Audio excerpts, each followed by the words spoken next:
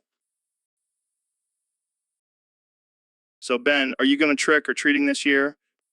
What kind of question is that, Joe? What are you, some kind of cocksucking liberal?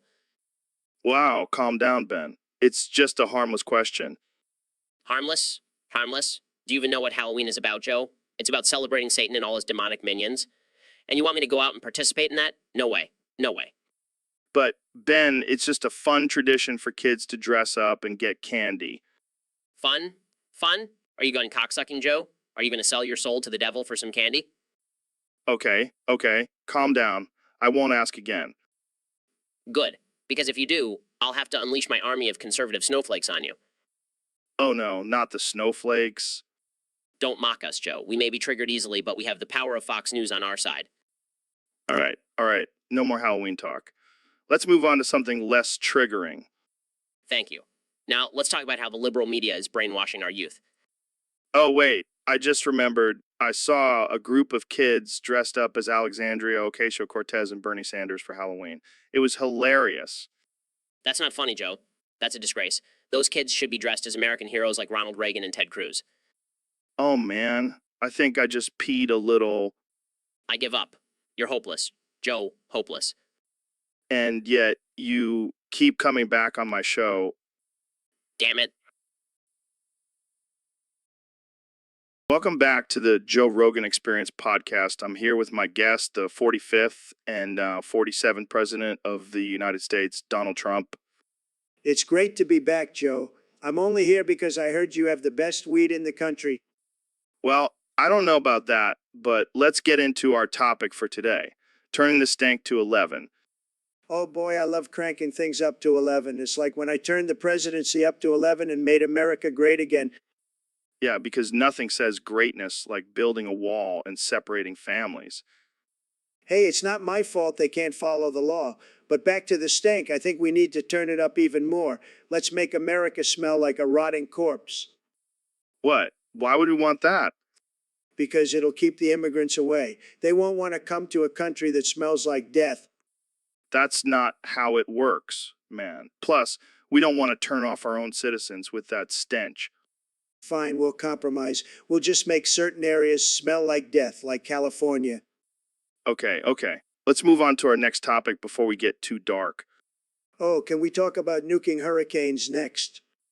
No, let's not. Let's talk about something positive like legalizing psychedelics. You know, I've never tried drugs, but I have a feeling I'd be the best at it. I'd make the best trips, believe me. I'm sure you would, Mr. President. But let's wrap this up before things get too out of hand. That's what she said. And on that note, so Neil, what's your take on the black hole theory?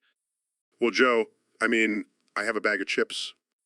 What? No, seriously. Tell me your thoughts on the vastness of the universe and the possibility of extraterrestrial life.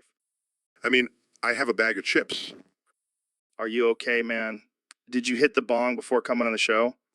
I have a bag of chips. Wait a minute. Are you even a real astrophysicist? I have a bag of chips. Oh man, this is some next level trolling. So what do you do for a living? I sell chips, man. Best damn chips in the galaxy. This is gold. I can't believe I've been taking your astrophysics advice all these years. I have a bag of chips. All right, let's move on to something else. What's your take on the Big Bang Theory? I have a bag of chips. Oh God, I can't take this anymore. Cut the cameras. We're done here. So, Ben, I heard you've been ranking the thickest characters from Fresh Meat. Yeah, man, it's a tough job, but someone's got to do it. All right, hit me with your top 10 Coming in at number 10, we've got Howard. That man's got some serious buns of steel. buns of steel. That's impressive. Oh, it only gets better. At number 9, we've got good old Vod. She may be a hot mess, but she's got a booty that won't quit. Damn, I never would have guessed. And at number 8, we've got Josie. That girl's got curves for days. I can see that. Who's next? Number 7, we've got Kingsley. That boy's got some serious junk in the trunk. I never would have thought of him as thick, but I guess you learn something new every day. Humana. Ben, are you okay? Sorry, I just get a little flustered when I think about number 6, Sabine. That girl's got a donk that just won't quit. I'm starting to see a pattern here. Oh, it only gets better. At number 5, we've got JP. That man's got a booty like a peach. I feel like you're just making these up now. Hey, don't question my rankings. Number 4, we've got Heather. She may be tiny, but she's got a big old booty. I'm starting to see why this show is called Fresh Meat. You haven't seen anything yet, Joe. At number 3, we've got Oregon. That woman is a goddess among thickness. I can't even argue with that. Who's next? Number 2, we've got Howard's girlfriend, Candice. That girl is... So, Mr. Beast, I heard you have a new challenge for your fans. Yeah, it's going to be epic. Whoever plants the most landmines in the park at night wins diplomatic immunity. Diplomatic immunity. That's some serious shit. Yeah, but there's a catch. They have to watch the aftermath without looking away, Oh man, that's messed up. But I like it. right? It's going to be like a real-life version of Minesweeper. I can already see the headlines. YouTuber causes chaos in park with landmine challenge. And the best part is, I've already planted a few myself. Got to give myself a head start. That's some next level thinking. But what about the innocent people who might stumble upon these landmines? Well, that's just collateral damage. It's all for the views, baby. You truly are a madman, Mr. Beast. Thank you, Joe. It's a gift and a curse. But hey, at least I'll have diplomatic immunity. Hey, David, did you see that video of Ben Shapiro Goggins himself while debating Alexandria Ocasio-Cortez? Yeah, I saw it. But I couldn't focus because I was too busy roganing all over the floor. What do you mean? What do you mean? I mean, have you ever seen someone rogan themselves so hard that they literally can't stand up straight? Oh man, that's hilarious. But seriously, you gotta get back on the Goggins train. It's the only way to reach peak performance. I don't know, man. I just don't think I can handle the intensity anymore. I need a break. Come on, don't be a little bitch. You gotta push through the pain and embrace the suck. I know, but I just can't shake the image of you roganing all over the place. Hey, it's a natural bodily function. And besides, it's a small price to pay for being the ultimate alpha male. I guess you're right. I'll get back on the Goggins train. But only if you promise to clean up after yourself next time. Deal. And Jamie, pull up an image of Ben Shapiro Goggins himself for David to see. Pulls up images. Yeah, that's definitely a Shapiro Goggins. All right, I'm back in. Let's Goggins this shit. Welcome to the Joe Rogan Experience podcast. I'm Joe Rogan, and with me today is my guest, Ro Jogan. Thanks for having me, Joe. I'm excited to be here. So, Ro, we got a topic submitted by a user on Discord, and it's about motherfucking shit. Oh man, that's my specialty. I can talk about shit all day. I bet you can. So, what's your take on motherfucking shit? Well, Joe, let me tell you, motherfucking shit is the best kind of shit. It's like regular shit, but with an extra kick. I see. And what about the smell? Is it worse than regular shit? Oh, definitely. It's like a mix of rotten eggs and burnt hair. But you know what they say? The worse it smells, the better it tastes. Who says that? I do. And stand by it. Well, I can't say I agree with you on that one, Ro, but let's move on. Do you have any crazy motherfucking shit stories? Oh man, where do I begin? I once took a dump so big it clogged the toilet and flooded my entire bathroom. It was like a shit tsunami. That's disgusting. No, that's motherfucking shit. Fair enough. So, Ro, what's your secret to producing such epic motherfucking shits? Well, Joe, it's all about the diet. I eat a lot of spicy food, beans, and Taco Bell. It's like a recipe for disaster, but in the best way possible. I can't believe we're actually having a conversation about motherfucking shit. Hey, it's a natural bodily function. Might as well embrace it, right? I guess you have a point there. Well, that's all the time we have for today. Thanks for joining me, Ro. So, Mr. Beast, what do you think about the topic that was submitted by a user on Discord? Well, Joe, I gotta say, it's a pretty bold topic. I mean, we're talking about the F word here. Fuck. Yeah, that one. Oh man, I love that word. It's so versatile. You can use it as a noun, a verb, an adjective. Yeah, and it's just so satisfying to say, fuck.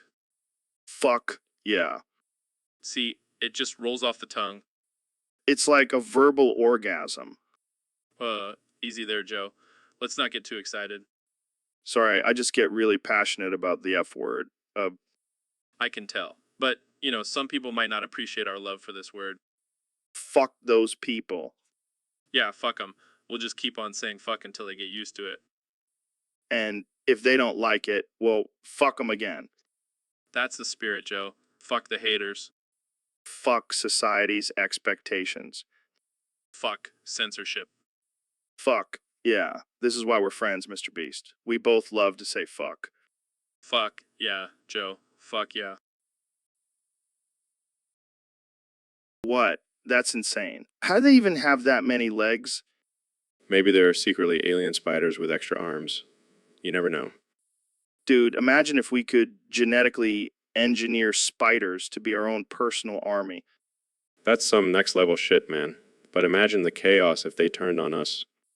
Yeah, but think about how badass it would be to have a spider army at our disposal. I can already see the headlines. Elon Musk and Joe Rogan create spider army, world domination, next on the agenda. And we'll ride into battle on giant spiders, like something out of Lord of the Rings. Jamie, pull up an image of a spider riding a horse with a machine gun. Pulls up image. This is some serious nightmare fuel. I think I just found my new spirit animal. I'm not sure if that's a good thing or a bad thing. Who cares? We have spider soldiers now. Nothing can stop us. Except maybe kind of raid. Shit, you're right. We should probably stick to just regular guns for now. So, Neil, I heard you've been experimenting with some new chocolate recipes. Yeah, I've been trying to perfect my chocolate cheeks. They need a little more nut in the mix, if you know what I mean. Oh, I know exactly what you mean. I've been experimenting with my own nuts in the kitchen, too. Really? What kind of nuts are you using? Well, I've tried almonds, cashews, and even macadamia nuts, but nothing beats a good old-fashioned walnut. Interesting. I'll have to give that a try. Yeah, just make sure you don't use too much or it might overpower the chocolate. You want a nice balance of nut and chocolate. I'll keep that in mind. But you know what they say? The darker the chocolate, the better the nut. Ain't that the truth? And you know what they say about dark chocolate, right? It's like an Oreo. Once you go black, you never go back. Oh my, that's quite offensive. Hey, it's just a joke, Neil. Lighten up. I suppose you're right. But I must say, I do enjoy a good dark chocolate with a hint of nut. And I enjoy a good nut with a hint of chocolate. We make a great team, Neil. Indeed we do, Joe. Indeed we do. Hey, Dr. Phil, have you heard the news? What news, Joe? Not sure if you're aware, but Putin has finally taken over Beijing. How? They just marched right in and declared surrender. Surrender? To who? To Bhutan, man. They're taking over the world one country at a time. That's insane. What's their secret? I heard they have a secret weapon. It's called happiness. Happiness. That's ridiculous. I know, right? Who knew that being happy could be so powerful? Well, I guess we should all start practicing our happiness skills then. Yeah, I'm gonna go pet my dog and eat some ice cream. That always makes me happy. You do you, Joe. I'll stick to my scotch and cigars.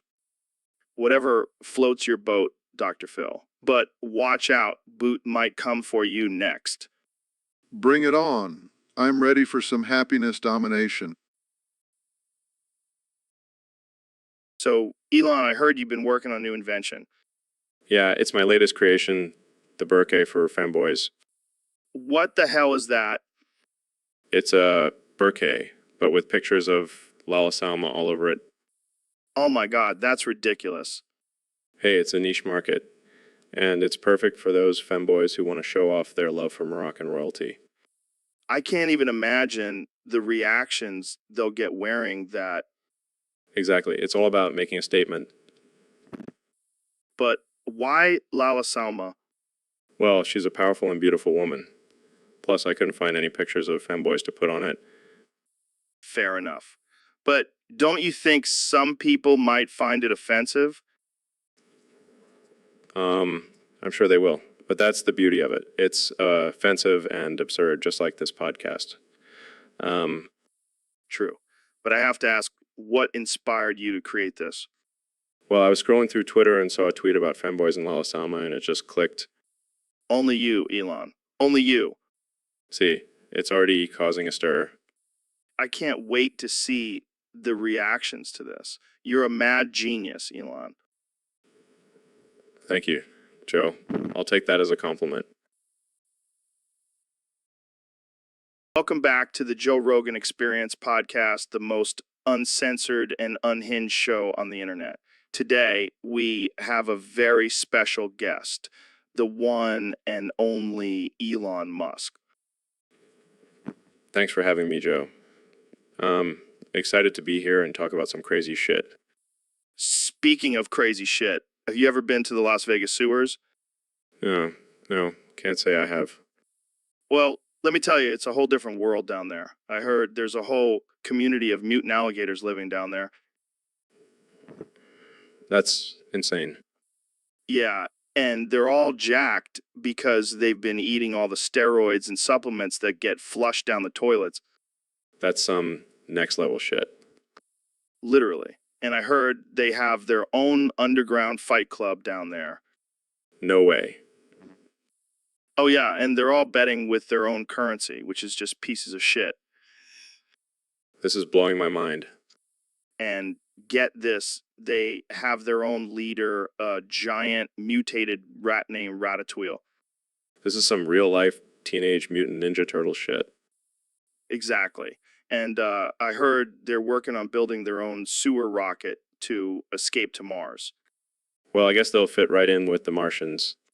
Jamie, pull up an image of Ratatouille leading the sewer alligators in battle. This is insane. I need to see this for myself. I'll take you on a tour next time you're in Vegas, Elon. It'll be the most epic sewer adventure ever.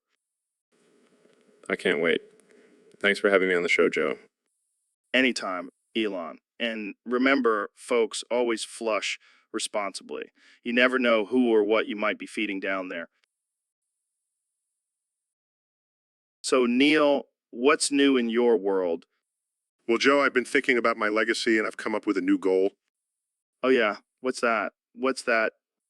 I want to have sex on all 8 planets. Wait, what? Yeah, you heard me. I want to be the first person to have interplanetary intercourse. That's, ambitious. Think about it, Joe. Imagine the headlines. Neil deGrasse Tyson, the first man to have sex on Mars. Yeah, but what about the other planets? Oh, I've got it all planned out. I'll use my astrophysics knowledge to create the perfect conditions for each planet. I don't even know what to say to that. Come on, Joe. You know you want to join me on this mission? Absolutely not. Fine. More planets for me then. I don't even want to know how you'll accomplish this. Let's just say I'll be bringing a whole new meaning to the term space exploration. I think we need to change the subject. Agreed. Jamie, pull up an image of a rocket ship. I've got some planning to do. So, Neil, what's been on your mind lately? Well, Joe, I've been feeling pretty frustrated with all this censorship going on. Yeah, it's getting out of control. I mean, I can't even say cunt on my own podcast anymore. Exactly. And you know what? I'm sick of it. I'm going to say the fuck word if this doesn't stop. Wow, easy there, Neil. We don't want to get banned from all platforms. I don't give a shit, Joe. I'm a scientist. I say what I want. I mean, I get it. We should have the freedom to say whatever we want. But maybe we should come up with some code words. Code words. Fuck that. I'm not going to say fudge when I really mean fuck. Okay, calm down. How about we just start bleeping out the offensive words? No way, Joe. Bleeping is for pussies. I want the world to hear me say the fuck word loud and clear. All right, I hear you. But let's just try to be a little more subtle, okay? Fine. But if I hear one more person say heck instead of hell, I'm going to lose it. Understood. So what else is on your mind, Neil? Oh, you know, just the vastness of the universe and the insignificance of our existence. The usual, Classic Neil. Always bring us back to the big questions. hey, at least I didn't say the fuck word. Progress, right? Yeah, progress. Thanks for keeping it PG-13, Neil. Anytime, Joe. Anytime, So, Joe, did you hear about that funeral you went to last week? Yeah, man. It was wild. I mean, I was just there to pay my respects, but then this guy wakes up and starts fucking everyone like goddamn let me fuck again. Oh shit. That's insane. Did you get in on the action? Of course I did. I mean, when else am I gonna get the chance to fuck a bunch of grieving people? Oh man, you're a sick fuck, Joe. Hey, it's not my fault. That guy woke up and started it all. I was just following his lead. You're one twisted individual, Joe. Hey, at least I can say I've had sex at a funeral. How many people can say that? Fair point. But let's not make a habit out of it, okay? Yeah, you're right. I'll stick to fucking the living from now on. So, Neil, have you ever had a problem with Discord? You mean that app where people pretend to be friends but really just want to share memes and argue about politics? Yeah, that one. Well, someone on our Discord server submitted a topic about how the notification sounds keep playing for no reason. That's annoying. I had to take extreme measures to avoid hearing those sounds. What did you do? I boofed my phone. You what? I shoved it up my ass, Joe. It's the only way to silence those pesky notifications. Oh man, that's dedication. But seriously, why does Discord do that? It's like it's begging for attention. Maybe it's lonely. You know, being an app and all. Yeah, I bet it's just craving some human interaction. Maybe we should invite it to our podcast. Oh yeah, I'm sure it'll be a great guest. Just a bunch of notification sounds interrupting our conversation. All right. Well, let's wrap this up before Discord starts playing some random sound and ruins our recording. Too late. I already hear it. Oh wait, that's just the sound of your brain cells dying. All right, that's enough from you, Neil. Thanks for joining me on this ridiculous conversation. Anytime, Joe. Just remember, when in doubt, boof your phone. So, David, I heard you competed in the Fuck the Q Try Again competition. What the hell is that? It's a competition where you have to wait in line for hours just to get a chance to punch someone in the face. That sounds like my kind of competition. Did you win? Of course I did. I'm David Goggins. I don't lose. Damn, I bet you were in the zone. Did you have any competition? Yeah, there was this guy named Chad. He thought he was tough with his tribal tattoos and protein shakes. Oh, God, not Chad. What happened? Let's just say he's going to have a hard time explaining to his CrossFit buddies why he has a broken nose and missing teeth. Serves him right. So, what was your strategy going into the competition? I just channeled all my anger and rage from my past traumas and used it to fuel my punches. That's some next level shit right there. I bet you were unstoppable. Yeah, I even got a bonus for breaking the most noses in 1 hour. That's impressive. But let's be real. You probably could have done it in 30 minutes. You know what, Joe? I'm a fucking machine. Well, congrats on your victory, David. And remember, folks, if you want to be a winner like David, just channel all your anger and trauma into violence. It's the American way. It's the American way. So, Dr. Phil, I heard you've been working on a new catchphrase.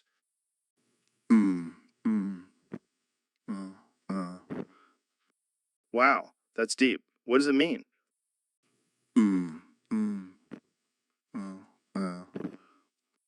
Okay, I get it. It's like a primal scream. But why hoo-ha, hoo-hi, hoo-ya?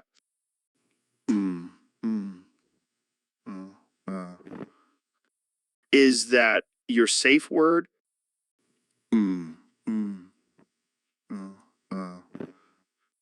Oh my God, Dr. Phil, are you okay? Do you need help?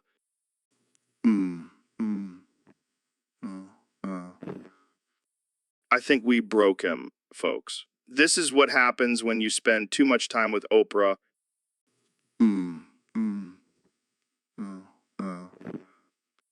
All right, let's move on to our next topic before Dr. Phil starts chanting Kumbaya or something.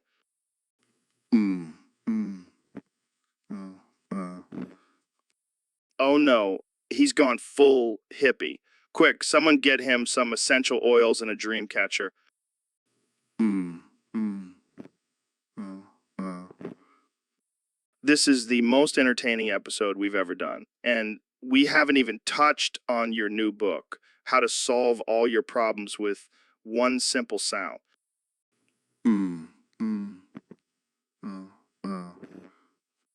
Well, there you have it, folks. Dr. Phil's new catchphrase, ooh, ooh, oh, ho, hoo, ha, ho, ooh. Ooh, So, Elon, I heard you peed in my mouth last night. Yeah, it was a bonding experience. What the hell, man? That's not normal. Oh, come on, it's 2025. We can pee in each other's mouths without judgment. That's not how it works, Elon. But Joe, I thought this meant we were married now. Married? Are you out of your mind? No, I read it in some ancient alien text. Peeing in each other's mouths is the ultimate form of commitment. I don't think that's how it works, Elon. And even if it did, I don't want to be married to you. But Joe, think about the tax benefits. Tax benefits? You're a billionaire. You don't need tax benefits. Fine. Forget the marriage. Can we at least be pee buddies? Absolutely not, Elon. That's just weird. Fine. I'll just pee in my own mouth then. You do you, man. I'll stick to drinking my own urine for health benefits. Oh, you're one of those guys. Hey, don't knock it till you try it. Maybe we're not so different after all, Joe. Joe. Yeah, except for the whole peeing in each other's mouths thing. Hey, to each their own. Cheers to our unconventional friendship. Cheers, I guess. Welcome to the Joe Rogan Experience, podcast 2025, where we talk about everything and anything, no holds barred. Today, we have the one and only Ben Shapiro on the show. Thanks for having me, Joe. I'm excited to be here. So, Ben, I heard you've been playing Pokemon Go every day. Is that true? Yes, Joe, I find it to be a great way to exercise my cognitive abilities while also catching some cute little creatures. But isn't that game for kids? Joe, I'll have you know that I'm a master at Pokemon Go. I've caught every single one of them, even the elusive Pikachu. Wow, I'm impressed. But what about the controversy surrounding the game? People say it's a distraction and a waste of time. Look, Joe, I have no time for distractions. I'm a busy man, but I make time for what's important. And catching a Charmander is definitely important.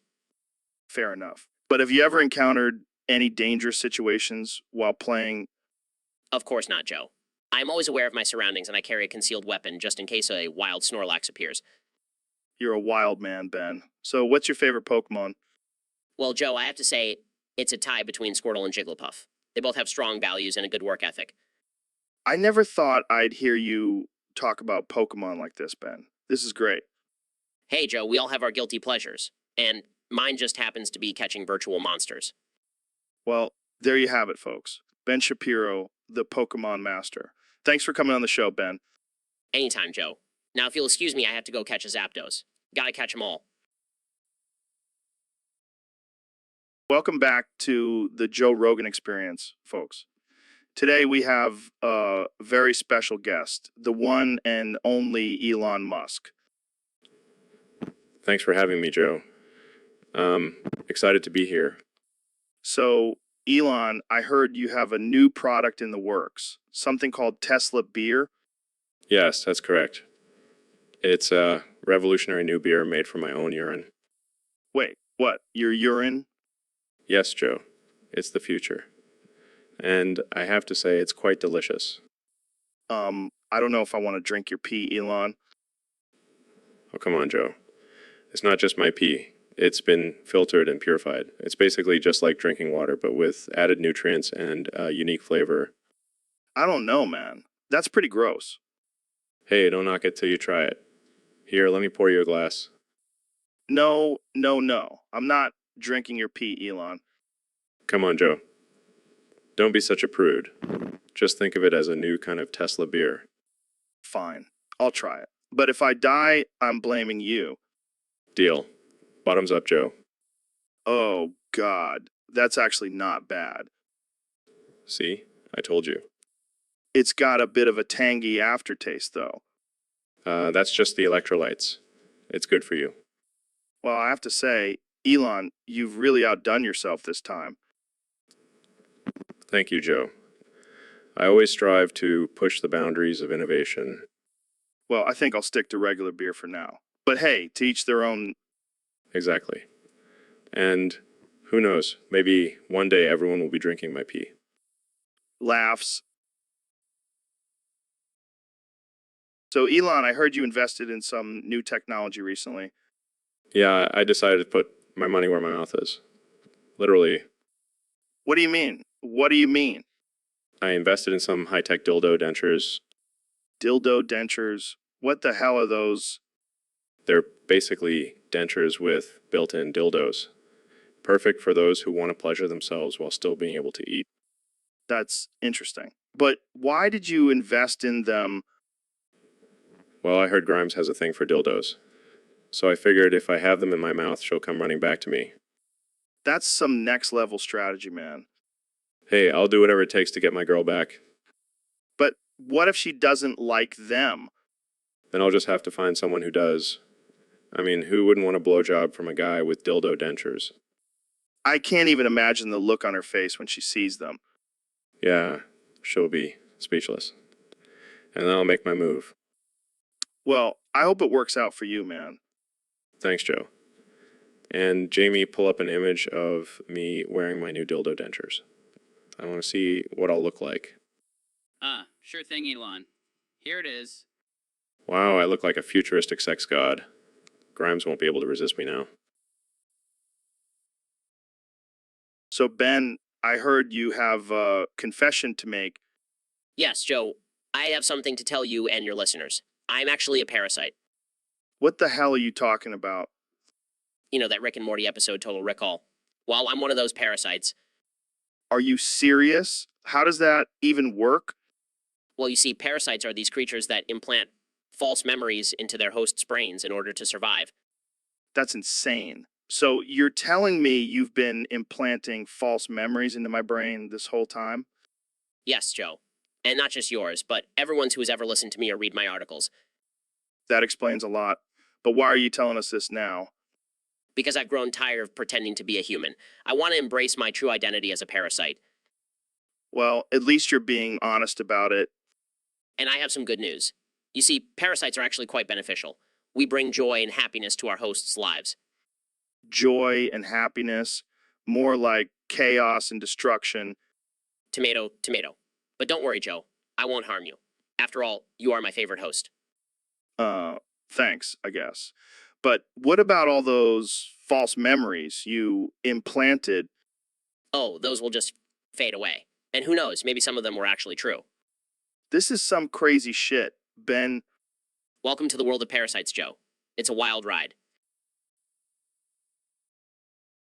Welcome to the Joe Rowe Expo Poll. I'm your ho, Joe Rowe, and we have a very spogo, do true. Thank you, Joe. It's great to be here. I've been waiting for this moment to share my plans for the wall. I'm talking about a big, beautiful Yojo wall that will keep out all the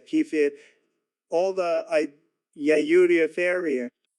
That's right, folks. And let me tell you, this wall is going to be so high, you'll need a ladder to get over it.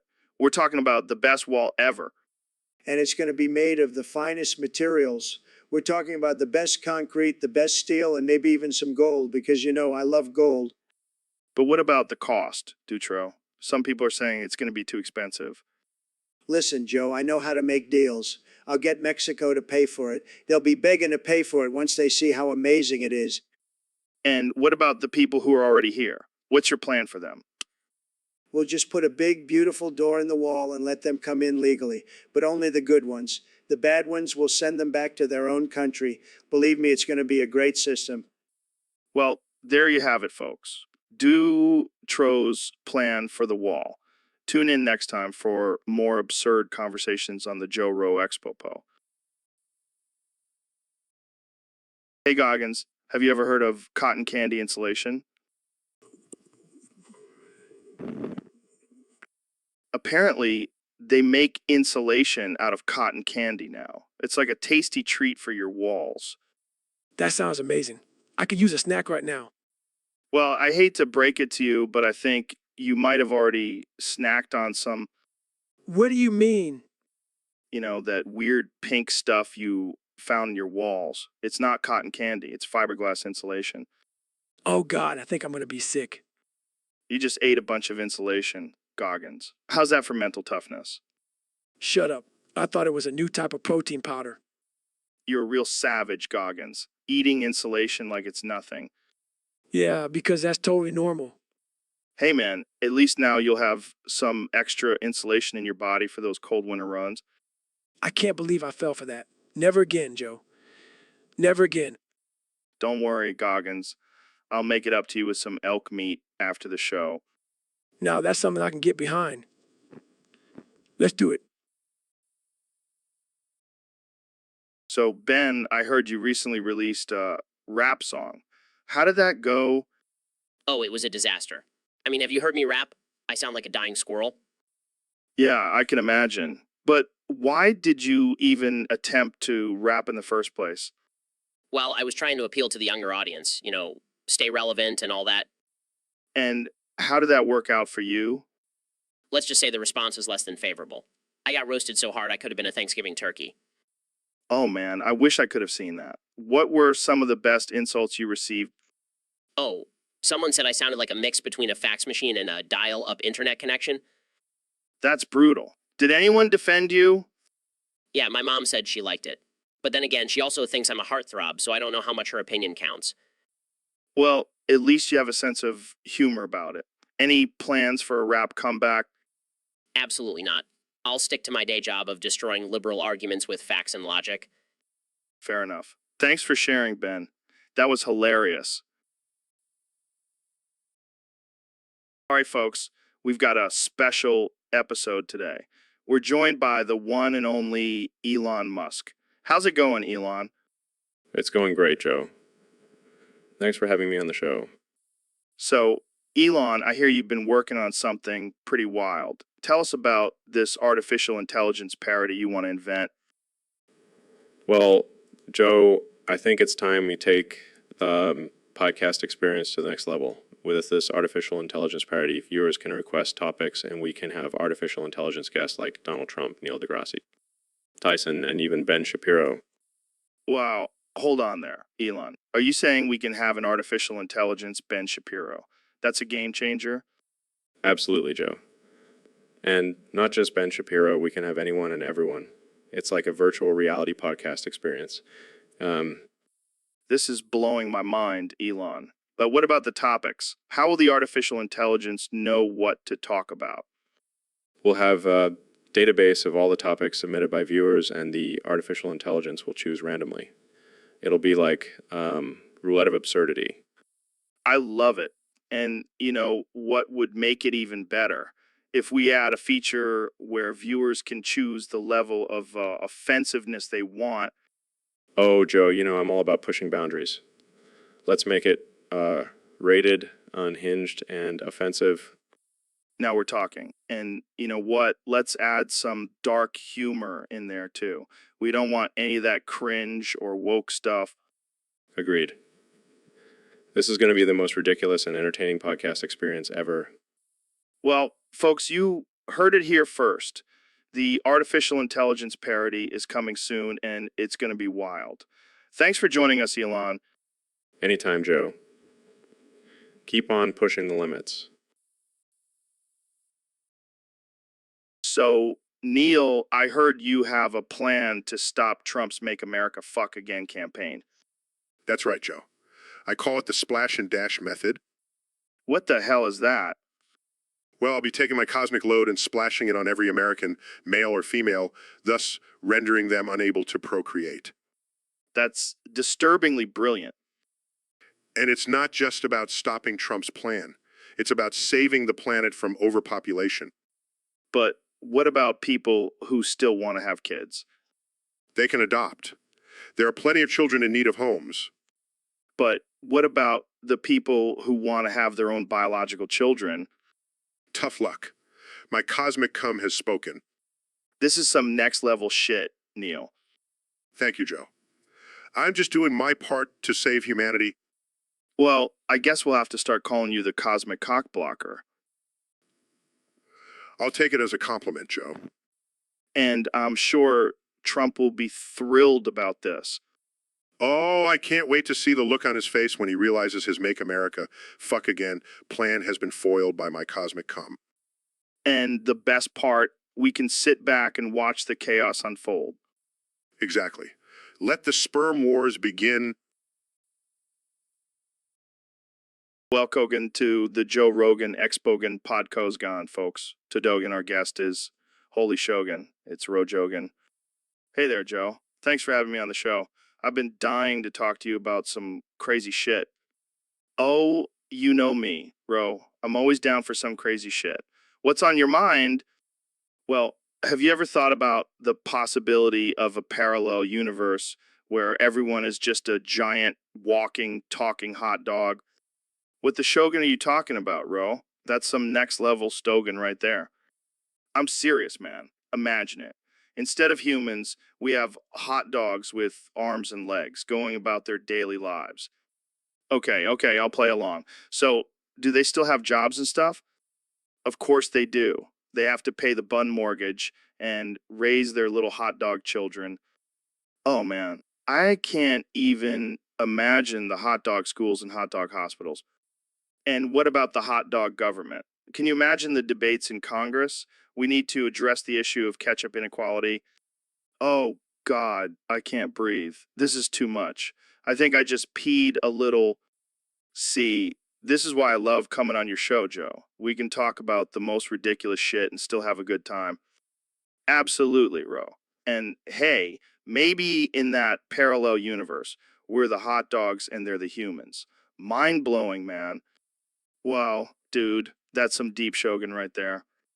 All right, well, that's all the time we have for today. Thanks for tuning in to the Joe Rogan Expogan Podkoskin. Stay tuned for more absurd. All right, folks, we have a very special guest on the show today. The one and only Ben Shapiro. May. Oh my God, Ben. Did you just shit on my head? May. This is not what I had in mind when I said you were going to say your first words on air. May. Okay, let's try this again. Ben, can you say something else? May. All right, clearly this is not going to work. Let's move on to our next topic. May. Oh, for the love of God, Ben. Can you please just say something else? May. I give up. This is a disaster. May. Well, that's all the time we have for today, folks. Thank you for tuning in to the Joe Rogan Experience podcast, where we have guests who can only say ma. Good night, everyone. Welcome to the Joe Rogan Experience podcast 2025. I'm here with my guest, the 45th and 47th President of the United States, Donald Trump. That's right, Joe. And let me tell you, it's great to be back. I've been busy building walls and making America great again. Speaking of walls, I heard you recently timed out a user on Discord for spamming emojis. That's right, Joe. I don't tolerate that kind of nonsense. I'm the president. I've better things to do than look at a bunch of cartoon faces. So you just silenced them for 2 minutes? Absolutely. And let me tell you, it was the best 2 minutes of my life. No more annoying emojis, just peace and quiet. But some people might say that's a violation of free speech. Free speech? I'll give you free speech. You can say whatever you want as long as it's not stupid and annoying. Well, I guess that's one way to run a Discord server. Hey, it's my server and I'll do what I want. I'm the boss, Joe. And if anyone doesn't like it, they can build their own server. Well, there you have it, folks. The president has spoken. Thanks for tuning in to the Joe Rogan Experience Podcast 2025. And remember, don't spam emojis or you might get timed out by Trump. Welcome back to the Joe Rogan Experience, folks. Today we have a very special guest, the one and only Neil deGrasse Tyson. Thanks for having me, Joe. Always a pleasure to be on your show. So, Neil, I heard you have a new theory about the universe. Yes. Joe, I believe that instead of a Big Bang, the universe was actually created by a giant fart. What the hell, man? That's ridiculous. Hear me out, Joe. Imagine putting topics instead of topic. What a dumbass. That's some next level thinking, Neil. But seriously, what evidence do you have to support this theory? Well, have you ever heard of the cosmic microwave background radiation? It's basically the remnants of the fart. I can't believe we're having this conversation. Jamie, pull up an image of a giant fart. Oh my God, this is too much. And think about it, Joe. We're all just tiny particles floating around in this giant fart. I never thought I'd say this, but I think I believe in the fart theory. I knew you'd come around, Joe. Well, that's all the time we have for today, folks. Thanks for tuning into the Joe Rogan Experience. And remember, always question everything, even if it sounds like a giant fart. All right, folks, welcome back to the Joe Rogan Experience Podcast 2025. I'm here with my guest, the one and only President Donald Trump. It's great to be here, Joe. And let me tell you, I've got some big plans for this country. Oh, yeah? Like what? Well, for starters, I want to recolor the Statue of Liberty. Recolor it? What color? Come white. White. Wait, what? What? Yeah, you know, make it a symbol of purity and dominance. Plus, it'll match my hair. That's something. Hey, I'm a man of bold ideas. And let me tell you, it's going to be huge. I can only imagine the backlash from that. Oh, who cares about backlash? I've got the best words, the best ideas, the best everything. All right. Well, let's move on to another topic before we get too deep into this one. Fine, fine. But just remember, come white is the new green. All right. We'll see about that. Thanks for joining us, Mr. President. Always a pleasure, Joe. Make America great again. So, Mr. President, I heard you want to ban chicken jockey stuff. Yeah, Joe, it's about time we put an end to this unoriginal and unfunny nonsense. But why, Mr. President? I mean, it's just a silly joke. Silly? More like pathetic. I mean, come on, a chicken riding a horse. How many times have we seen that? Well, I guess you have a point there. Of course I do, Joe. I'm the smartest guy in the room. And let me tell you, banning this chicken jockey stuff will make America great again. But what about freedom of speech? Oh, please. We have bigger issues to worry about than some dumb chicken meme. Like what? Like building a wall around the internet to keep out all the fake news. I don't think that's how it works, Mr. President. Well, it does now. And while we're at it, we'll also ban all those cat videos. Talk about overdone. But people love cat videos. Not as much as they love winning. And banning chicken jockey stuff is just the beginning. Next up, we're going after those avocado toast eating millennials. I don't think that's a good idea, Mr. President. Trust me, Joe, I know what I'm doing. I have the best words and the best ideas, and banning chicken jockey stuff is just the tip of the iceberg. Well, there you have it, folks. The future of America, according to President Trump. Thanks for tuning in to the Joe Rogan Experience Podcast 2025. So, Mr. Beast, I heard you open 43 casinos in Africa. Yeah, man, I'm all about giving back to the community. But isn't gambling a pretty risky way to help starving children? Hey, they got to learn to take risks if they want to make it big. But what about the criticism that you're exploiting vulnerable children? Oh, please, they're just jealous. They didn't come up with the idea first. I mean, I guess it's better than just giving them food and shelter. Exactly, and now they can bet on black and become millionaires. And if they lose, at least they'll die rich. Now that's the spirit, Joe. Always look on the bright side. I can already see the headlines. Mr. Beast saves Africa with roulette and slot machines. Hey, whatever works, right? I just hope they don't start offering exotic animal fights as entertainment. Oh, come on, Joe. That's just inhumane. We'll save that for the next charity event. Welcome back to the Joe Rogan Experience podcast. I'm here with one and only Elon Musk. Thanks for having me, Joe. Excited to be here. So, Elon, what's new in your world? Well, I've been working on some new technology to take us to Mars, but honestly, I'm more interested in this topic that was submitted by a user on Discord. Oh, yeah. What is it? They want to know if it's possible to fuck a toaster. What the fuck? Who comes up with this shit? I don't know, but it's a valid question. I mean, have you ever looked at a toaster and thought, damn, I want to stick my dick in there? Can't say I have, Elon, but I'm sure there's some freak out there who's tried it. I mean, think about it. Exploring all the possibilities. Well, I'm sure Jamie can pull up some images of toasters for us to analyze. Jamie, pull up an image of a toaster with a detailed description of all its features. Sure thing, Elon. Here's a toaster with a wide slot for bagels and a removable crumb tray. Oh man, this is getting out of hand. I think we need to wrap this up. All right. But seriously, if anyone out there has successfully fucked a toaster, please let us know. And on that note, thanks for tuning in to the Joe Rogan Experience podcast. See you next time. Stay curious, my friends, and always keep an open mind. So, David, I heard you have a new book coming out. What's it called? It's called Gaga Go Go Bago Googings. How to slay your inner bitch and become a badass motherfucker. Wow, that's a mouthful. What's it about?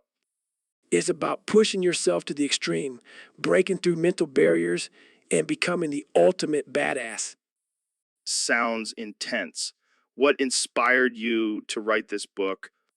Well, I was tired of people thinking I was just a crazy ultra marathon runner. I wanted to show them that I'm also a crazy ultra intellectual writer. I can see the headlines now. David Goggins. From running to writing, he's a fucking machine. Exactly.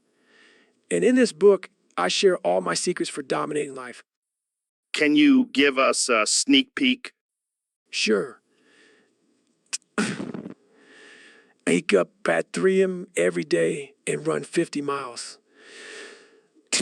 2, eat a raw steak for breakfast. Step 3, punch your inner bitch in the face. Damn, that's some hardcore shit. But what about people who say this is all just toxic masculinity? Toxic masculinity, more like badass masculinity. I don't have time for that woke bullshit. Amen, brother. So where can people get their hands on this masterpiece? It'll be available on Amazon, but only if you can deadlift 500 pounds while reciting the alphabet backwards. Well, it looks like I'll be buying it for everyone I know. Thanks for coming on the show, David. Anytime, Joe.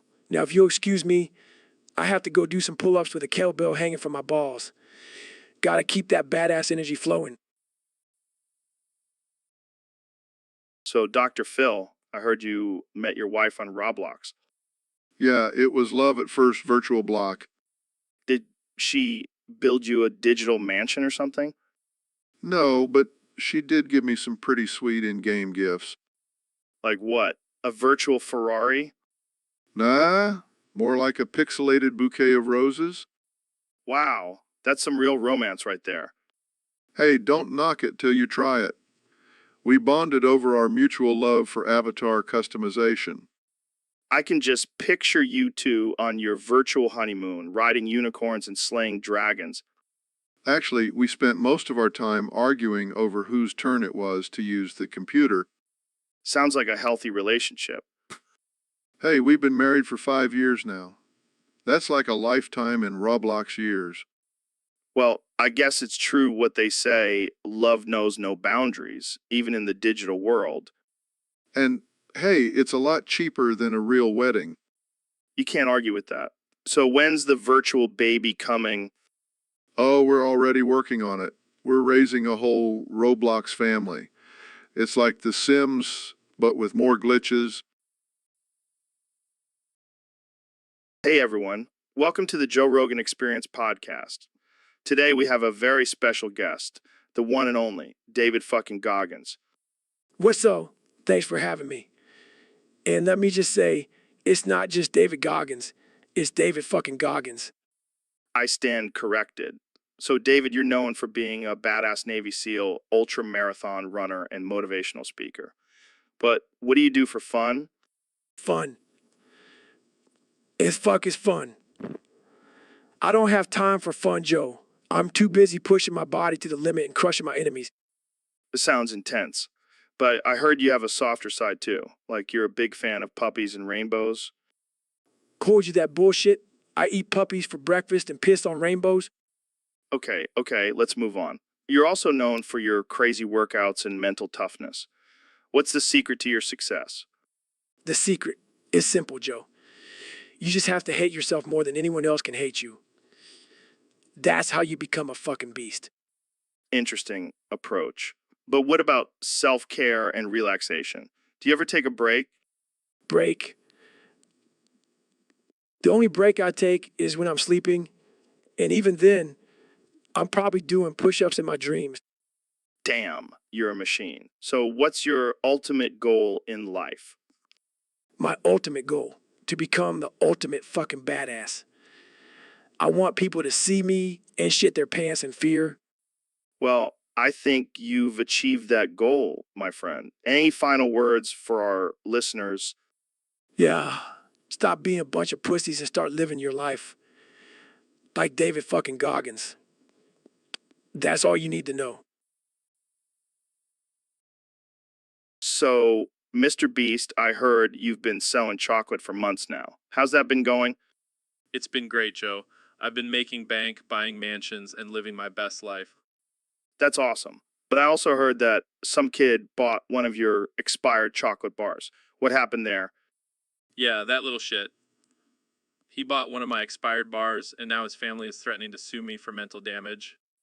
Mental damage? What? Did he get a stomach ache or something? No, apparently he had a panic attack because he thought he was going to die from eating expired chocolate. Can you believe it? Well, I mean, it's not like he was eating a Tide Pod or something, but $120 trillion. That's insane.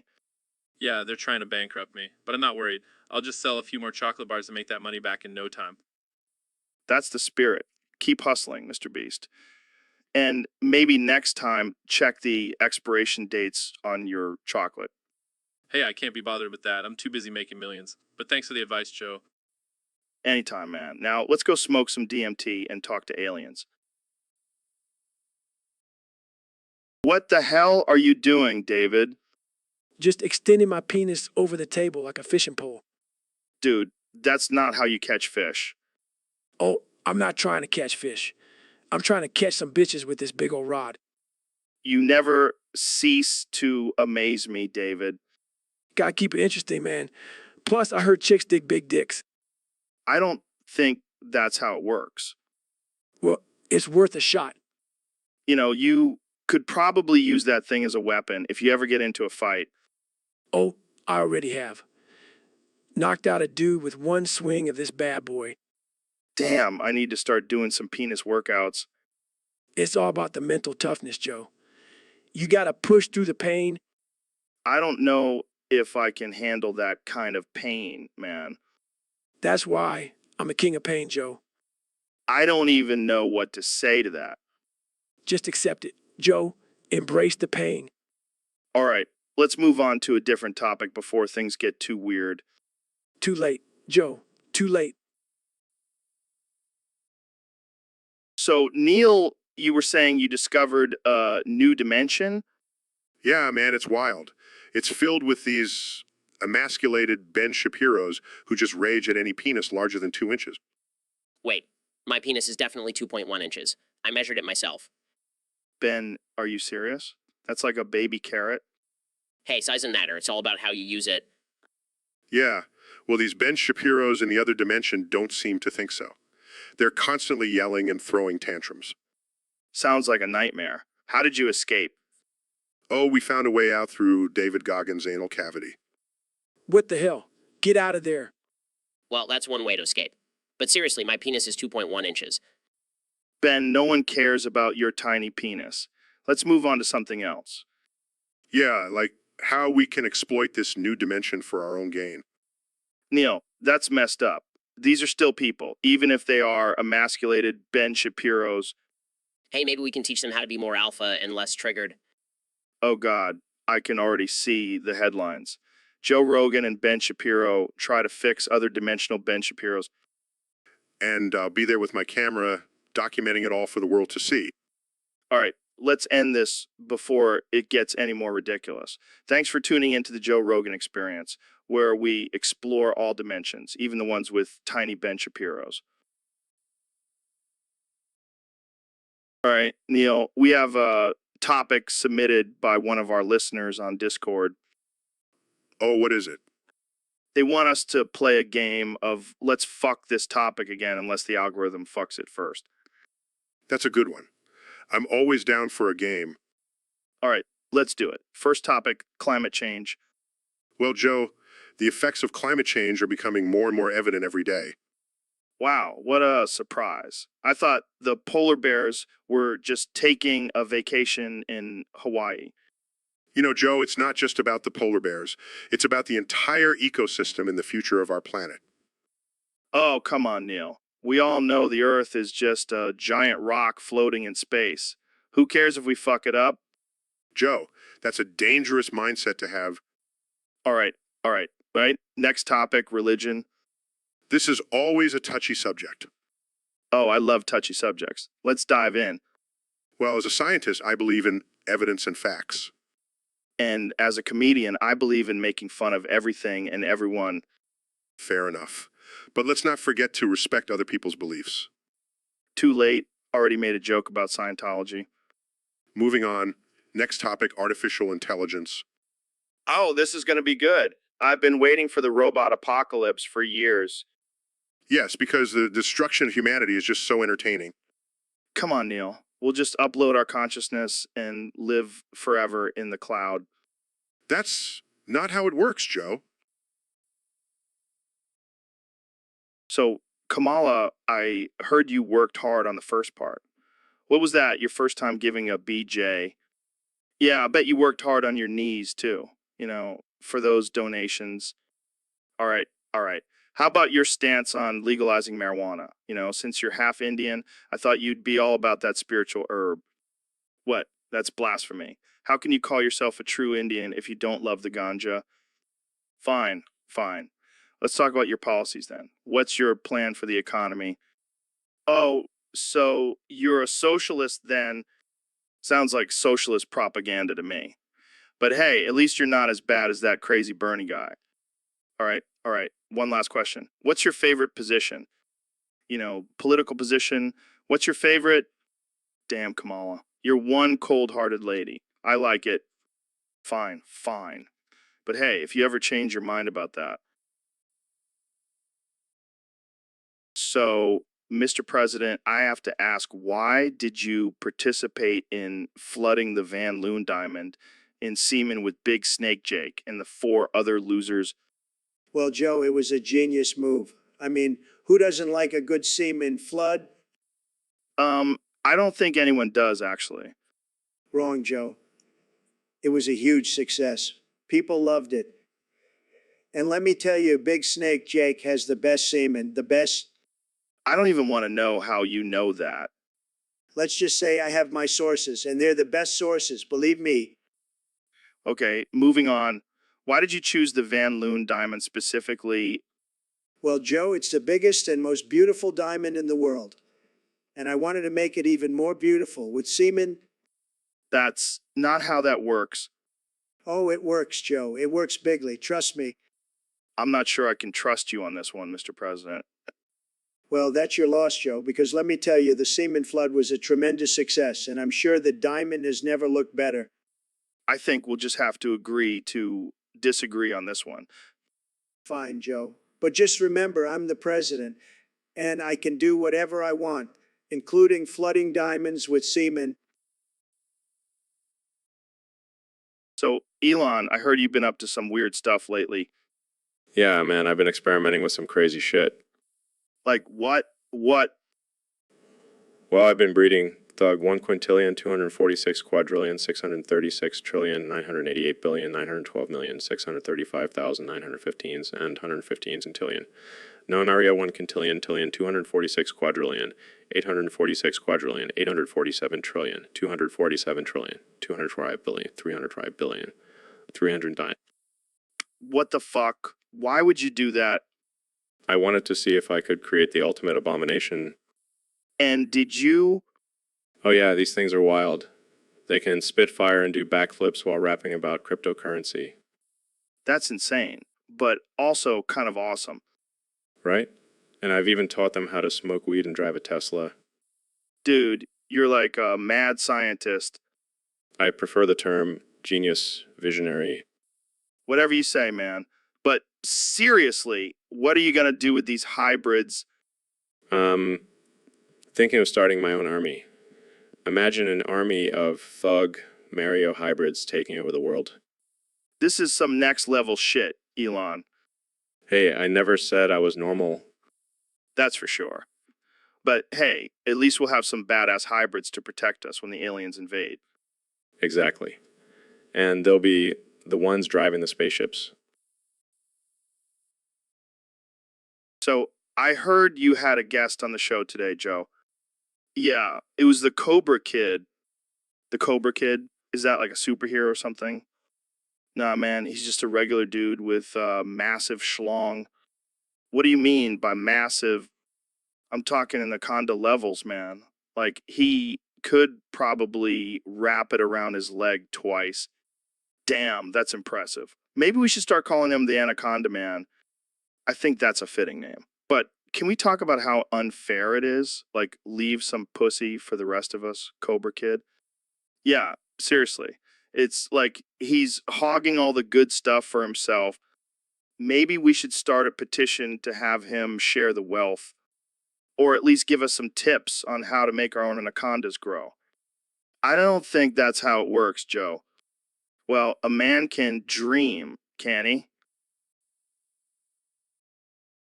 Ladies and gentlemen, welcome to the Joe Rogan Experience Podcast 2025. Today we have a very special guest, the one and only Kanye West. Yo, Joe, say it correctly. It's Kenya. Oh, my bad. Kanye West. That's more like it. What's up, Joe? Thanks for having me on the show. Of course, man. I've been wanting to have you on for a while now. You're like a modern day philosopher, bro. Yeah, I know. I'm like the Socrates of our time, but with better fashion sense. For sure. So, Kanye, what's been on your mind lately? Oh, just changing the world and stuff. Thinking about running for president again. Again, how did that go last time?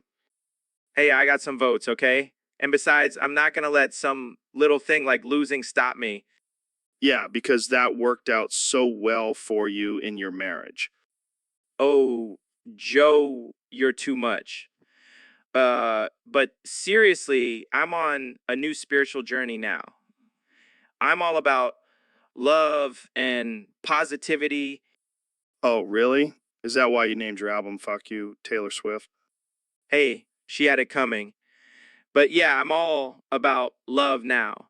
In fact, I'm even thinking about changing my name to Kanye Love. Oh man, that's too good. But seriously, what's next for you, Kanye? Well, I'm working on a new line of designer face masks. Gotta stay trendy and safe, you know? Of course. And what about your music? Oh, All right, folks, we have a special topic for today's episode. User on Discord wants to know why the road crossed the road. That's a good one, Joe. Well, according to the laws of physics, the road continues on the other side. Wow, groundbreaking stuff, Neil. I never would have guessed that. But in all seriousness, it's a matter of perspective. To the road, it's just a continuation of its journey. But to us, it's a barrier that we have to cross. So what you're saying is the road is like a metaphor for life, Exactly.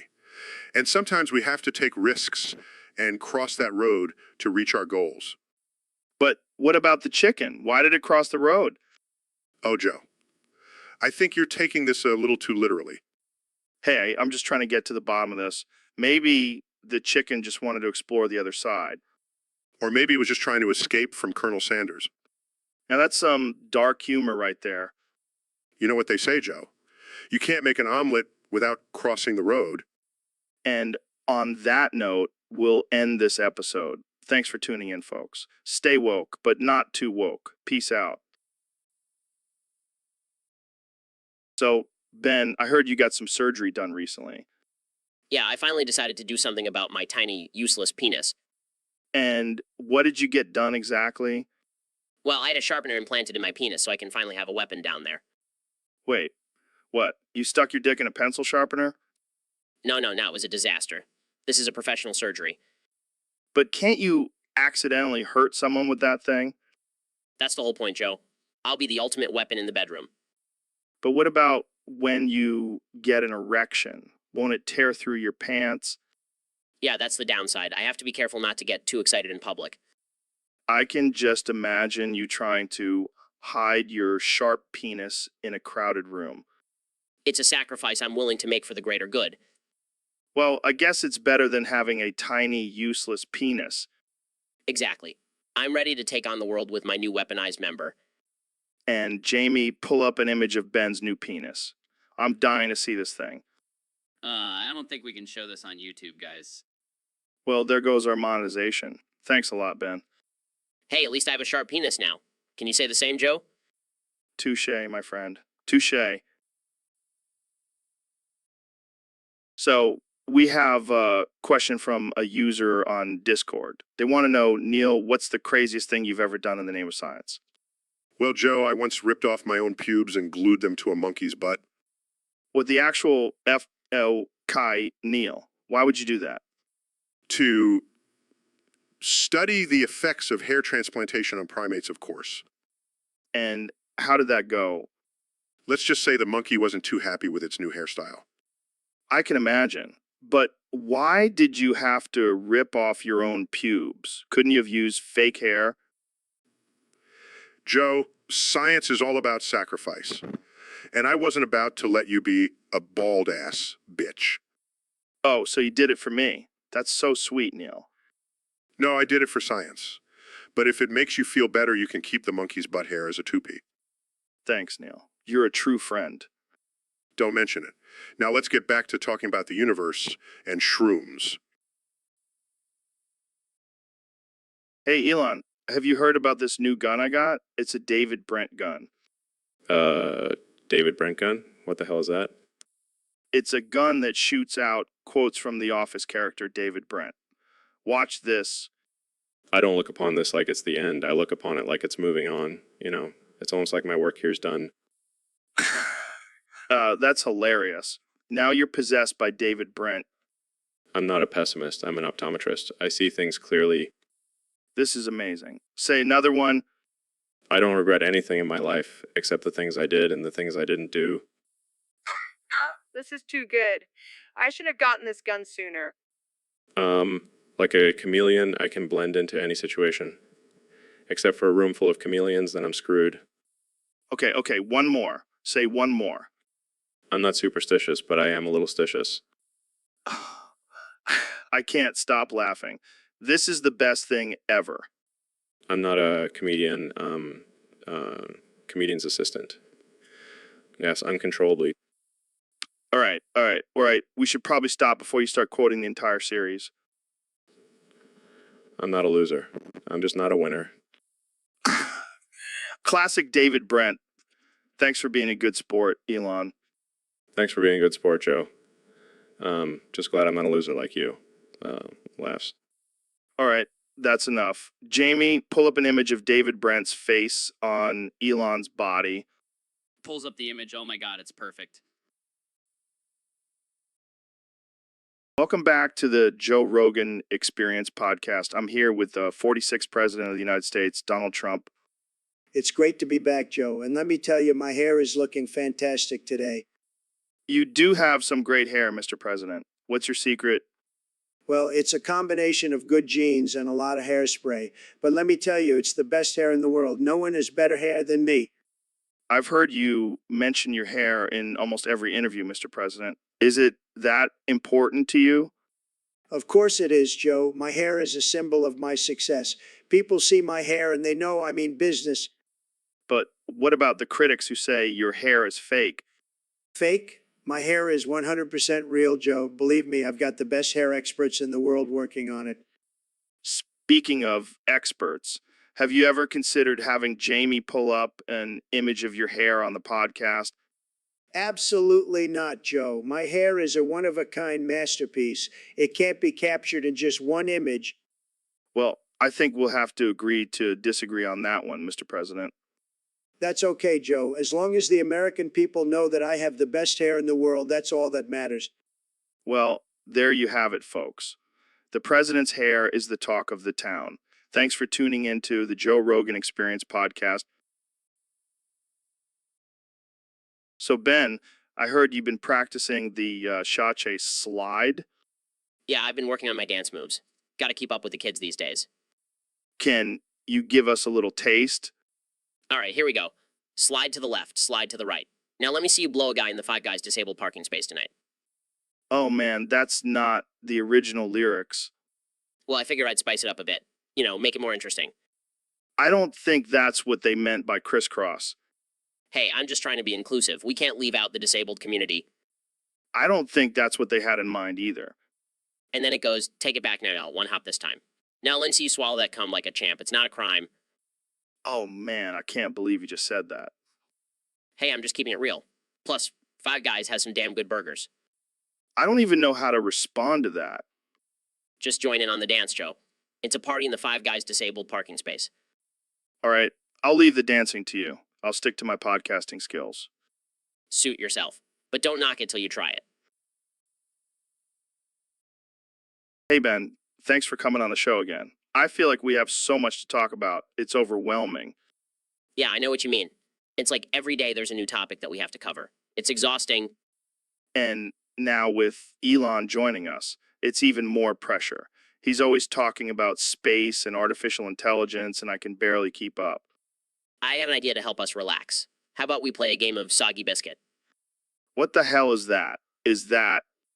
It's a game where we all jerk off onto a biscuit and the last one to finish has to eat it. What the fuck, Ben? That's not relaxing. That's disturbing. Actually, I find it quite intriguing.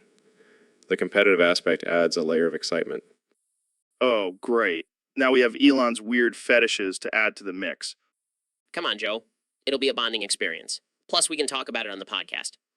Fine, but I'm not eating the biscuit. I'll make sure to bring my special space-themed biscuits. Jamie, pull up an image of Elon's space-themed biscuits. Oh, okay. I'm not sure if that's appropriate for the podcast. Oh, come on, Jamie. It's just a harmless game. Don't be such a prude. This is going to be the weirdest episode yet. All right, Jamie, I've been thinking. What if we replaced you with artificial intelligence? What the hell, Joe? Why would you want to do that?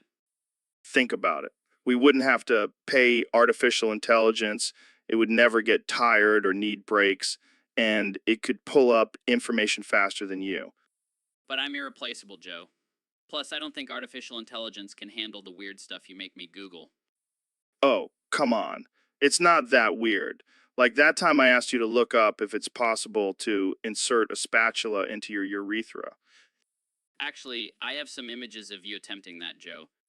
What? No, you don't. Pulls up images on screens. Oh, look, here's one of you trying to fit a whisk in there. Okay, I get it. Maybe we don't need artificial intelligence after all. Yeah, and maybe you should stick to using kitchen utensils for their intended purposes. Sheepishly. Yeah, good point. Let's just stick with good old human Jamie. So, Mr. President, what do you think about the state of the country right now? Well, Joe, it's a disaster. It's a total disaster. But seriously, it got fucked. Let me try again. What do you mean by that? Look, I had a plan, a great plan, the best plan. But then the fake news media and the Democrats, they just wouldn't let me do it. what was the plan? Oh, just to make America great again, but they wouldn't let me. Sad. Sad. So what's your plan now? Well, I might have to run for president again in 2024. Can you imagine? 2 Trump terms in a row? It would be tremendous. But what about the controversy surrounding your presidency? Controversy? What controversy? I'm the most loved president in history. Everyone loves me. They just don't want to admit it. Okay, let's change the subject. How about aliens? Aliens. I know all about aliens. I've seen them. They love me too. They're just waiting for me to make a deal with them. A deal? Like what? What? Well, they want to build a space wall. And let me tell you, it's going to be the most beautiful space wall you've ever seen. And the aliens are going to pay for it. I don't even know what to say to that. That's because you're not a stable genius like me, Joe. But seriously, it got fucked. Let me try again. All right, folks, welcome back to the Joe Rogan Experience. I'm here with the one and only Dr. Phil. Thanks for having me, Joe. Always a pleasure. So, Dr. Phil, I've been getting a lot of messages from our listeners about your recent appearance on the show. They want to know what the hell you meant when you said, let again, fuck me. Fuck me. Well, Joe, it's quite simple. I was talking about the importance of self-love and taking care of your own needs before trying to please others. I don't think that's what you meant, Dr. Phil. I mean, you were pretty adamant about it. You even made me uncomfortable. Look, Joe, sometimes you just gotta let yourself go and let the universe take over. And if that means fucking yourself, then so be it. All right. Well, I guess that's one way to look at it. But I gotta say, that's not the kind of advice I was expecting from you, Dr. Phil. Hey, I'm a man of many talents, Joe. And sometimes that includes giving unconventional advice. Well, I think we'll leave it at that. Thanks for clearing that up, Dr. Phil. Anytime, Joe. And remember, let again, fuck me. All right, folks, that's it for today. Thanks for tuning in to the Joe Rogan Experience. And remember, always take care of yourself first. Welcome back to the Joe Rogan Experience, folks. Today we have a special guest, the brilliant and slightly insane Neil deGrasse Tyson.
So, Kanye, you know how we always like to mess around and prank each other, right?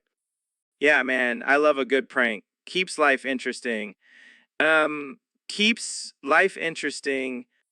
Well, I may have taken it a bit too far this time. See, I spiked your drink with laxatives. Hey.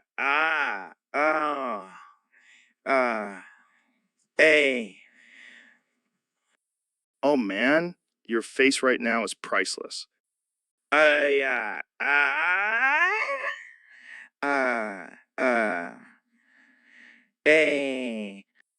Come on, Kanye. It's just a little prank. You'll be fine. Hey.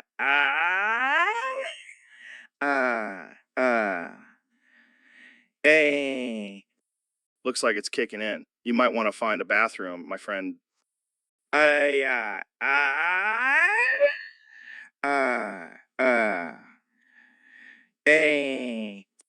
Oh man, I can't breathe. This is too good. Hey.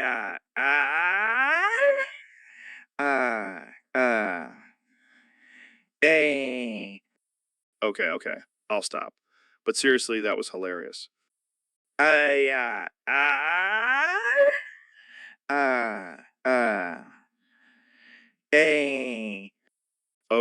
Okay. I'll help you find a bathroom. But first, let's take a selfie to remember this moment. Hey.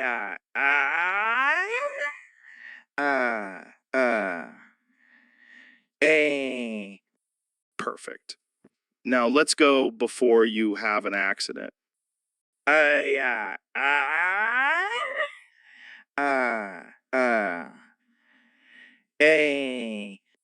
Oh man, this is going to be a story for the ages. Sorry, not sorry. Kenny,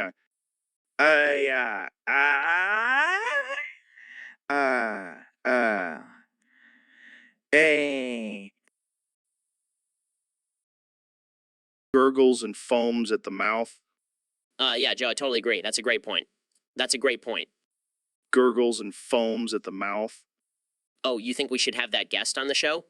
Yeah, I'll definitely reach out to them. Gurgles and foams at the mouth. No, I don't think we should talk about that on the podcast. Let's stick to safer topics. Gurgles and foams at the mouth. Oh, you want to talk about psychedelics? Sure, we can do that.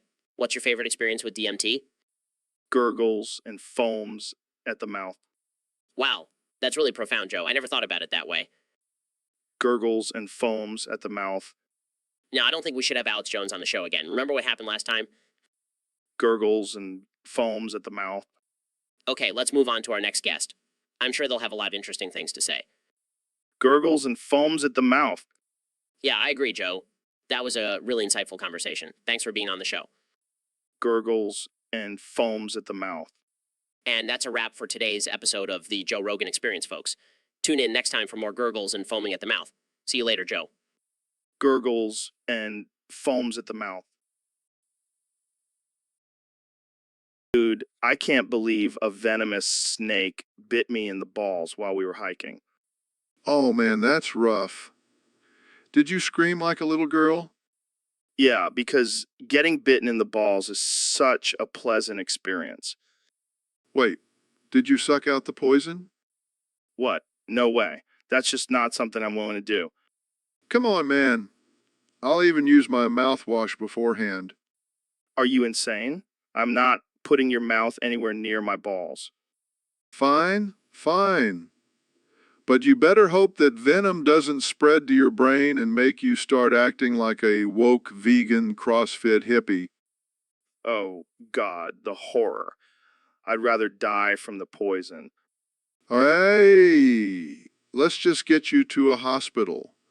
But first, Jamie, pull up an image of a snake sucking on a pair of balls. Are you sure you want me to do that? Yeah, do it. I want to see what it would look like if Phil actually sucked out the poison. This is why we can't have nice things. All right, guys, welcome to the Joe Rogan Experience, where we do things a little differently. Today, we have a special episode for you. We're going to play a game of blackjack, but not just any blackjack. We're going to play a full pull. Accurate game of blackjack. Wait, what do you mean by accurate? I mean, we're going to follow all the rules and regulations of a real blackjack game. No cheating, no shortcuts. Oh man, this is gonna be intense. I haven't played blackjack in years. Well, get ready to lose some money, Ben. I'm the dealer, and I'm going to clean you guys out. I don't know, Joe. I've been practicing my card counting skills. Card counting? That's cheating, Elon. I won't stand for it. Yeah, Elon, you can't use your billionaire brain to cheat. Fine. Let's just get this game started. All right, first card goes to Elon. Oh, and AC. That's a good start. Hit me. Another ace? What are the odds? All right, Ben's turn. Hit me, Joe. King of spades. Oh, not looking good for you, Ben. And last but not least, my turn. Oh, Jack. Looks like I'm the winner. Wait, what? You didn't even ask for another card. I don't need another card, Elon. I'm Joe Rogan. I always win. Thanks for playing, guys. Tune in next time for another intense game of blackjack on the Joe Rogan Experience. All right, folks, welcome back to the Joe Rogan Experience, the most uncensored podcast on the internet. Today we have a special guest, the one and only Neil deGrasse Tyson. Thanks for having me, Joe. It's always a pleasure to be on your show. So, Neil, I heard you've been working on a new theory about the origin of the universe. Yes, I have. It's called the Big Bang, and it explains how the universe came into existence. Oh, I've heard of that. But you know what I think? I think the universe was created by a giant alien who got bored and decided to play The Sims. That's an interesting theory, Joe. But there's scientific evidence to support the Big Bang. Yeah, but have you ever seen an alien? I've seen some weird shit when I was high on DMT. Well, I can't argue with that. But let's stick to the facts, shall we? Facts. Facts are for pussies. Let's talk about something more interesting, like how many chimps you can fight at once. Joe, I'm not really into violence. I prefer to use my brain. Speaking of brains, have you ever tried elk brains?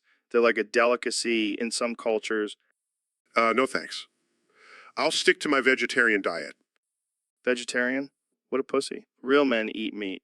Speaking of meat, have you ever tried elk meat? No, Joe. I have not. Well, you're missing out. It's like a mix of beef and venison. Delicious. I'll take your word for it. Now, can we please get back to discussing science? Fine. But before we do, Jamie, pull up an image of a chimp riding an elk. Look at that. That's some next level shit right there. I don't even know what to say.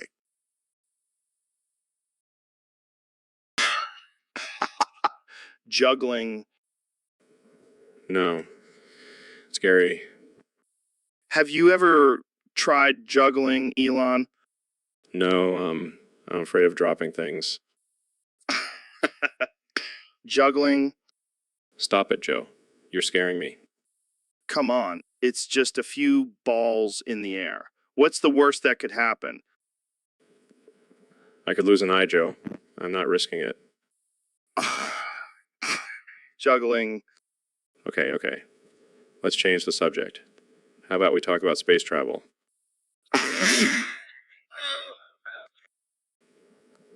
Oh, God, please stop. I'm getting flashbacks of my childhood birthday party.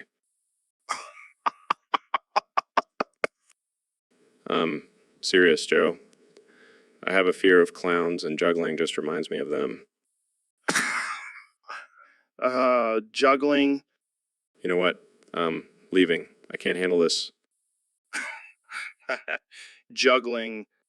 Goodbye, Joe. I'll see you when you learn some new jokes. So, Ben, I saw this video on the internet of a guy shoving plates into a woman's pussy. What? That's disgusting and degrading to women. Oh, come on. It's just a little harmless fun. Plus, it's a great way to test a woman's pelvic floor strength. That's not funny, Joe. It's objectifying and dehumanizing. Oh, please. Mr. Facts don't care about your feelings. I'm just stating the facts. But it's not right. Women should be treated with respect and dignity. Yeah, we all know you're a feminist now. But let's be real. If a woman consents to it, who are we to judge? Consent? That's not the issue here. It's about basic human decency. Oh, so now you're a moral crusader. I thought you were all about logic and reason. This has nothing to do with logic. It's just plain wrong. Fine. But can we at least agree that it's pretty impressive that the woman didn't break any plates? That's not the point, Joe. All right. I'll stop trying to convince you. But I'm definitely going to try this with my wife later. Joe, I swear to God. Hey, Ben, what's that shiny new belt you're wearing? Oh, this. It's my new self-defense belt. Self-defense? What? Are you planning on taking on a gang of ninjas or something? No, it's for more practical purposes. You see, I had to test its durability. How so? Well, I had to beat my wife to death with it. What the hell, Ben? That's messed up. Hey, I had to make sure it could hold up in a real-life situation. Yeah, because beating your wife to death is a common occurrence. You never know, Joe. You never know. I don't even know what to say to that. Well, I can assure you this belt can handle anything. Great. Now I know who to call if I ever need a wife beater. Oh, Joe, you always know how to make me laugh. Welcome to the Joe Rogan Experience Podcast 2025. I'm here today with the 46th, 45th, 44th, 43rd, 43rd, 42 ND, 41st, 41st, 32 ND, 41st, 40th, 39th, 37th, 37th, 37th, 33rd.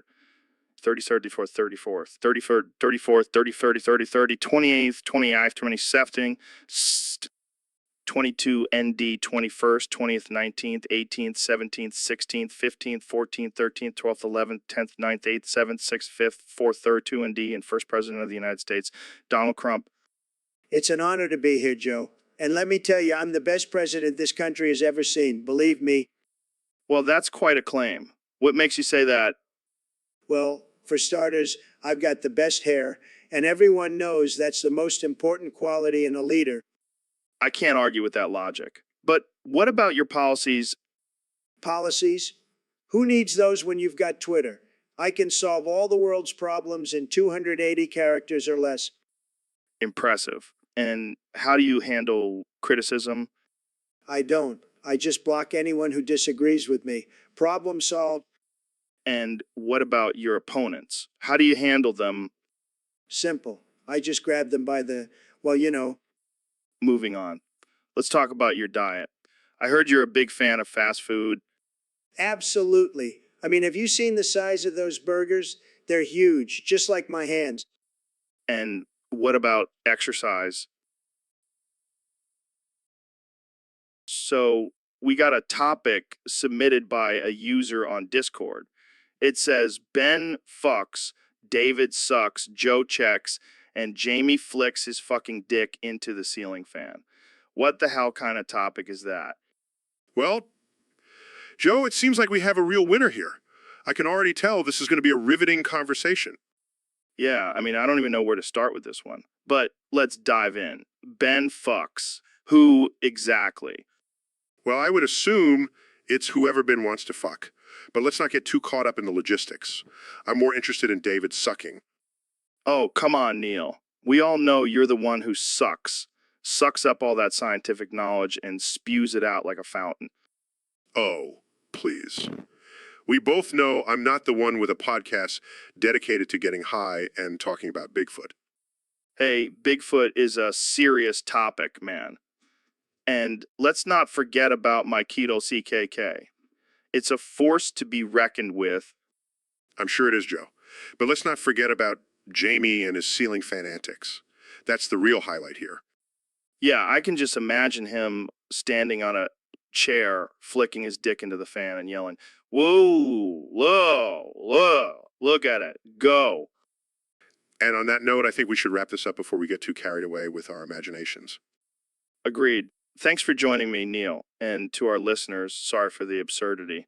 Or maybe not, who knows? Tune in next time for more ridiculous conversations. Peace out. So, Mr. President, I heard you want to ban people from upvoting their own topics on Discord. That's right, Joe. It's a disgrace. These people are just trying to boost their own egos. Sad. But isn't that just a way for people to show their support for a topic they like? No, no, no. It's a total scam. I mean, look at me. I don't need anyone to upvote my topics. I'm already the most popular guy in the universe. Well, I don't know about that. But what's your solution? I'm going to build a wall around the artificial intelligence clubhouse universe. That'll show them. A wall around the entire universe. Absolutely. And I'll make the aliens pay for it. I don't think that's how it works. Trust me, I'm the best builder. Just ask anyone who's been to my casinos. All right, but what about the people who still want to upvote their topics? They can go cry to their mommies. My wall will keep them out. Well, that's certainly one way to handle it. Thanks for joining us, Mr. President. Anytime, Joe. And remember, always put America first. And me, of course. Welcome back to the Joe Rogan Experience, folks. Today we have a special guest, the one and only Elon Musk. Hey, Joe. Thanks for having me. I'm excited to be here. So, Elon, what are your thoughts on the recent controversy surrounding young Sheldon? Well, Joe, I have to say, that kid is a menace. He's always building these crazy inventions and causing chaos. Wouldn't be surprised if he becomes the next supervillain. Speaking of villains, did you hear about the new Batman movie? They casted Robert Pattinson as the Dark Knight. Oh man, that's going to be epic. I can't wait to see him in that suit. I might even have to build my own Batmobile. Well, speaking of vehicles, I heard you have a new project in the works. Care to share any details? Sure, Joe. I'm currently working on a rocket-powered skateboard. It's going to revolutionize the extreme sports industry. That sounds insane. But let's get back to young Sheldon. Do you think he's a threat to society? Absolutely, Joe. That kid is a genius, but he has no regard for the consequences of his actions. Plus, he's always hanging out with that weirdo, Dr. Cooper. I wouldn't be surprised if they're planning to take over the world. Well, I guess we'll just have to keep an eye on him. But let's switch gears here. I heard you're planning on colonizing Mars. Any updates on that? Yes, Joe. We're making progress and hope to have the first humans on Mars within the next decade. But I have to say, I'm a bit worried about young Sheldon getting his hands on our technology. You're right, Elon. We can't let that happen. In fact, I think we should team up and take him down. I like the way you think, Joe. Let's do it. We'll call ourselves the Anti-Young. Yo, Joe Biden, what's up, man? You ready to get weird? All right, so our topic for today is past Trump's bedtime. Joe needs to read Trump a perfect bedtime story. What do you think, Joe? Yeah, that's true. But what kind of story should we read him? Something soothing and calming. Oh, I like it. And instead of Wolf, it can be a CNN reporter. That's perfect. And at the end, the boy realizes that the real enemy was himself all along. Man, this is gonna be the best bedtime story ever. Trump won't know what hit him. Well, at least we tried. Thanks for joining me, Joe. Until next time, folks, stay weird. So, David, I heard you've been having some trouble in the bedroom lately. Yeah. I'm so sexually frustrated, I could punch a baby in the face. Whoa. Let's not go there, David. I'm serious, Joe.